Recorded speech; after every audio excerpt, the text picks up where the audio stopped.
Hello kapare ko, umay ka na ba sa gantong kalag na gameplay sa COD? And gusto mong maging ganito kalupit yung iyong gameplay, kagaya niyan? Kung ako sa'yo kapare ko, wag mo nang i-skip yung video dahil ituturo ko lahat yan sa tutorial na to. Let's go!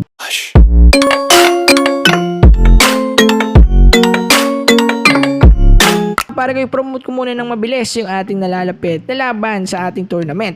Mga para kayo, para sa mga hindi nakakalam or bagong viewer dyan, meron tayong pa-mini event sa atin dahil nag 20k subscribers na tayo. At pwede kayo guys makisali doon sa tournament na yon, which is malalaman nyo kung paano kapag kinilik nyo yung link ng ating Facebook page sa baba at mag-PM lang kayo sa akin, isisend ko lahat na kailangan nyo gawin at kailangan nyo fill up na form. Napakadali lang sumali mga kapare ko. And syempre, mananalo dito mga kapare ko ay merong 3,000 pesos para sa champion, meron namang 1,000 pesos para sa first place, meron namang 500 pesos para sa second place. At ang mga requirements is sobrang dali lang para makasali.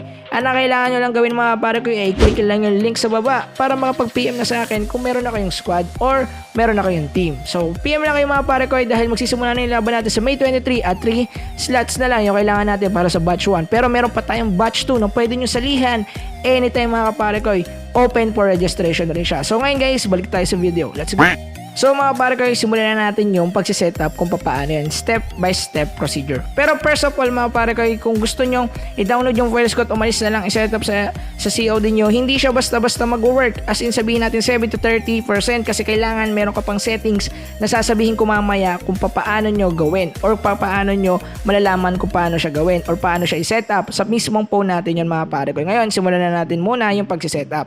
Una muna guys, kailangan muna sa step 1 is i-download yung mga files na kailangan natin in application. So ito yung benefit ng ating script which is increase FPS to 60 FPS, tapos smooth graphics, optimize effect, optimize color, smooth gameplay, and syempre 60 FPS stable. So bakit dalawa naman yung 60 FPS classification yan? So base kasi po yan sa specs and CPU power ninyo. So it depends pa rin yan mga kapare ko, kaya nilagyan ko ng dalawa. Ngayon sa baba makikita natin dito yung download link na nakalagay. Meron din nakalagay na COD 60 FPS file and syempre COD backup. So kailangan nyo gawin, i-download yung dalawa, yung backup, para kapag ayaw nyo nang gamitin yung COD script file natin, pwede nyo na siyang i-backup or gamitin ulit yung backup kagaya ng gagawin ko ngayon. Ngayon guys, simulan na natin yung video.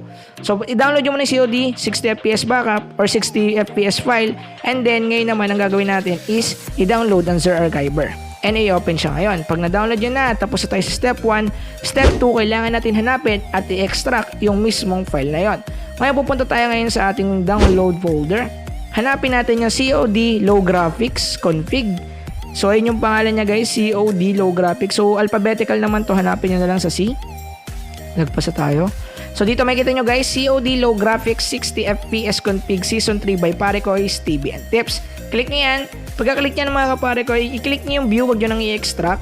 Click nyo tong folder na to and makikita nyo na to yung buong mismong config. Kailangan nyo gawin is i-select siya. Select na lang siya guys. 1, 2, 3, 4. Yan guys, so kailangan nyo i-select, then i-click nyo yung gitna mismo.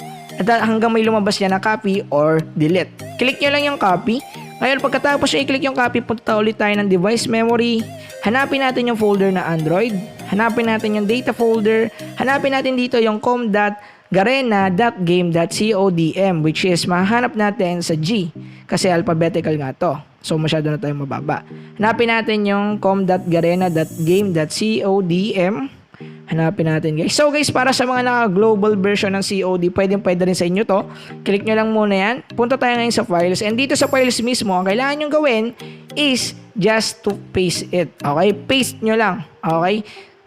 Tapos kailangan guys, ito yung pinakamahalaga, kailangan i-apply to all files nyo, then replace. Okay? So para sa mga bagong gagamit mga kapare ko, syempre wala yung mga lumalabas sa ganito, yung FPS, XTFPS, yung mga log pics user bla bla bla na yan, wala yan. So pero ngayon meron na siya kasi nga meron tayong bagong script. Anyway mga kapare ko, mag-update tayo ng mga gantong script, huwag kayong mag-alala. And ito namang script na to is support for any season. Nilagyan ko lang ng season 3 kasi nga season 3 ngayon. Anyway, ngayon gawin na natin is i-open yung ating Call of Duty. Pero kagaya ng sinabi ko mga kapare ko, yung Call of Duty natin kapag nag-paste tayo ng konting files dyan sa ating resources is natitriggered yung download procedure ng ating COD resources. Kaya magda-download siya ng mga medyo konting resources lang naman, mga 300 MB. So ipapakita ko na lang sa loob ng mismong COD. So pasok tayo doon. So mga pare ko, natural lang talaga na magda-download tayo ng 326 MB resources ni Call of Duty kasi nga naglagay tayo ng ibang script doon sa kanyang resources, which is matitriggered yon para ma-delete yung iba, and ngayon ang mangyayari, kailangan mo lang sila i-redownload, pero yung script natin nandun pa rin kahit i-check nyo ngayon na. Anyway, pagkatapos ito mag-download mga kapare ko, antayin nyo lang and pwede na natin siyang i-open. So sa akin guys, babalikan ko na kayo kapag patapos na siya. Anyway guys, bago ko pala kayo iwanan is meron tayong kailangan yung panoodin at i-set up na settings, which is yung hidden gaming settings and yung turn off settings. So yun namang mga settings yun is nasa description guys.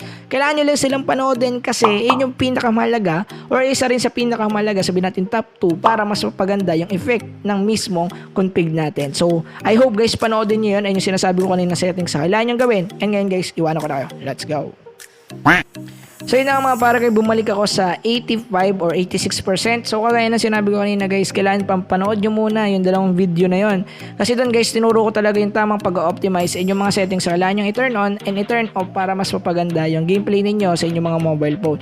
Which is makakatulong yon or dagdag points yon or dagdag specs yon sa phone natin para mas mapaganda yung kanyang performance in terms of gaming. So recommend ko talaga guys sa panoodin nyo 100%. Walang halong boka. Anyway guys, antayin natin siya matapos kasi kakatapos na niya mag-download ng resources. So kagaya na sinabi ko kanina, natural lang yan, normal lang yan, huwag kayong mag-aalala. So pagkatapos yan mga pare ko, enjoy nyo na yung malupit na gameplay. Ang malupit na gameplay naman natin mga pare ko is nandyan lagi sa background, dyan ko lagi nilalagay.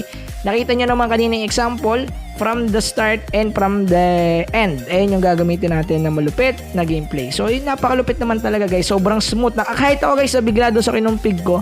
Kasi almost 3 days ko na siya nagamit and medyo busy ako kaya hindi ko nagawa ng video, pero at least ngayon meron na. So dito ko natatapusin yung video para magamit yun na yung script at alam nyo na naman yung kailangan nyong gawin. And syempre guys, huwag nyong kalimutan na panoodin yung video na sinabi ko kanina kasi guys, mahalaga yung mga yon. Kasi kung i-demo ko pa yun dito sa video na to, masyadong tatagal yung video natin. Anyway, yun lang guys. Kung nagustuhan nyo yung video, huwag nyo kalimutan i-like yung video natin. And kung gusto nyo pa ng mga Android tips and tricks at mga requests na gusto nyo matupad, and syempre mga other ideas and kaalaman na i-share ko sa inyo about sa Android, pwede kayo mag-subscribe sa aking YouTube channel. Kung ayaw nyo naman ng gantong content sa inyong subscription list, walang sapilitan. Okay lang, kahit manood lang kayo dyan na hindi nakasubscribe, no problem. That's your choice. Yun lang guys. Peace out. I don't ever slow up, no I don't take shit. I got no love for the fakeness. If you wanna play tough and wanna hate this, I'll always show up.